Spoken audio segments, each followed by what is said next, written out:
Passport to freedom, passport to fear. When wanderlust collided with a new reality.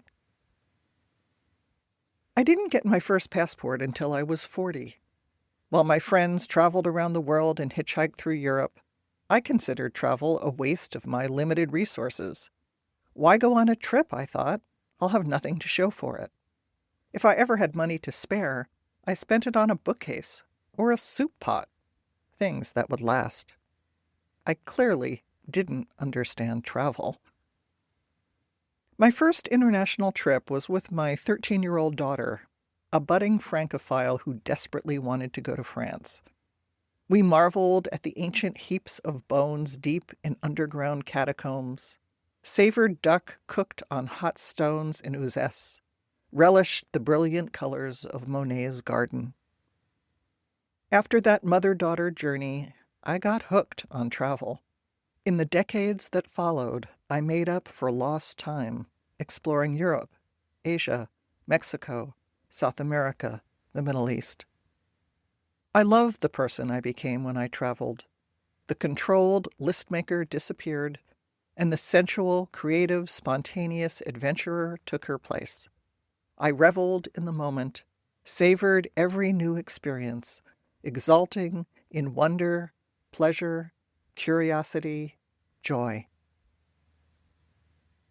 13 years ago, I started leading writing tours around the world, to Bali, Scotland, Vietnam, Laos, Cambodia, Greece, Peru, Tuscany, hiking the Camino de Santiago in Spain.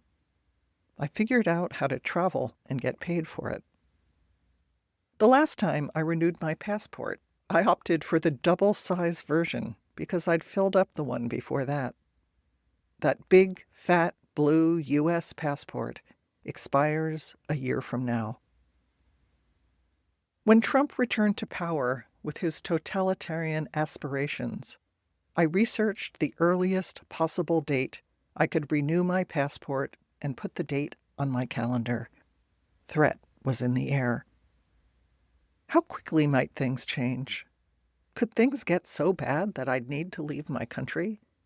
If it came to that, would I recognize the moment? Could I leave? Would I? Or would I stay and fight? Last week, that reminder popped up in my calendar, the first day I was eligible to renew my passport. This task, one previously filled only with joyous anticipation, rose to the top of my to-do list.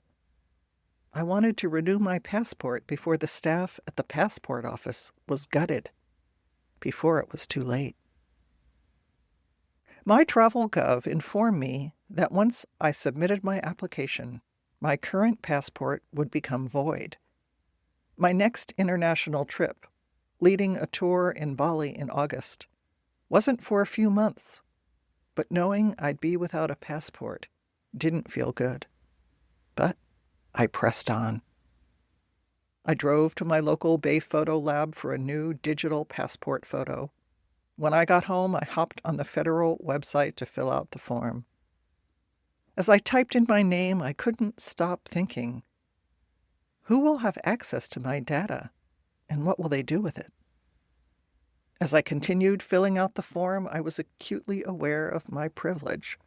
White, born in the U.S., U.S. citizen, never had a name change, same address for 25 years. But what if I was a naturalized citizen, an immigrant? What if I was trans, trapped in a country determined to destroy me? When the form asked for my Social Security number, I hesitated, but I did not stop. Whatever lists there are of possible dissidents, my name is sure to be on it already. But the final question did stop me. Who did I want as my emergency contact? If I was in a plane crash or a coma overseas, who should be contacted? I typed in my wife's name, her phone number. If anything happened to me while I was traveling, I'd want her to be notified. A toggle switch asked me to identify the nature of our relationship: friend, spouse, child, parent, other family member. I hesitated.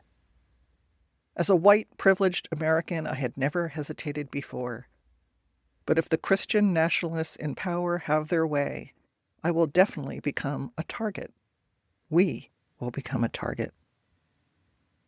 Ugly scenarios played out in my head. If I click spouse, will I be singled out at the border? Will ICE show up at my house someday because I've stated I'm queer on a federal form? I stared at the screen, the blinking cursor. I probably shouldn't click this box. I should try to fly under the radar. But they already know I'm queer. I've been out as a lesbian in public for decades. This is our proud reality. We've been together for 35 years. We file joint taxes. We're married. We've raised 3 children together, share 3 grandchildren. We've buried parents, cared for a parent with dementia, been through cancer. Everyone who knows and loves us as a lesbian couple. I thought about all the gay pride marches I've attended, the campaigns I've fought in to preserve and extend our rights. I refuse to erase myself out of fear. I reached for my laptop, but my fingers froze, hovering over the keyboard. Am I being brave, or am I being foolish? I closed my eyes, breathed in, brought my awareness down into my belly. I took another breath, and another. I got quiet inside. That's where I found my clarity. That's where I found my courage. Fuck it. I'm not going back in the closet for them. I clicked spouse.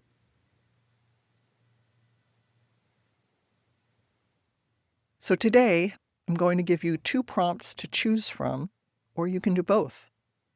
These prompts can be used for writing, discussion, or personal reflection. 1. Describe the moment you realized you were living in a different world than the one you were inhabiting before. 2. Tell me about a choice or decision that's fraught for you right now. Okay, I'm going to give you those prompts again.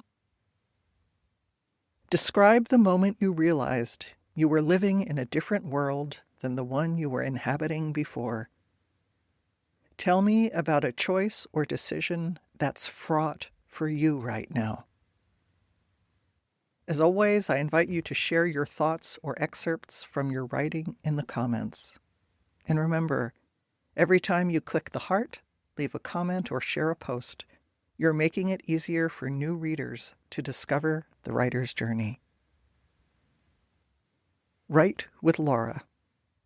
The work of my heart is to teach.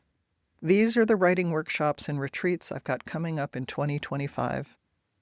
In person, The Healing Heart of Bali, a writer's journey of renewal for body, mind, and spirit.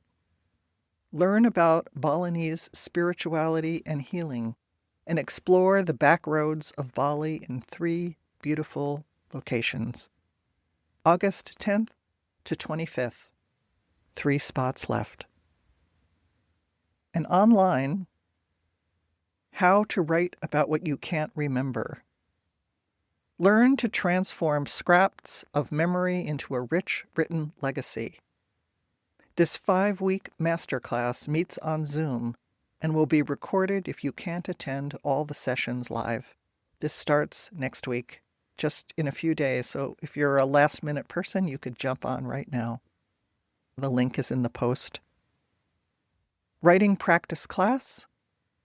This Wednesday class has met weekly for 25 years. We meet on Zoom, write to prompts, and share intimately in a sacred circle. There are openings now. You could find that out too online. Finally, at the bottom of all my posts, there's a little video if you're new here, and it's called "If You Want to Mine the Deepest Material in Your Writing, Here's How."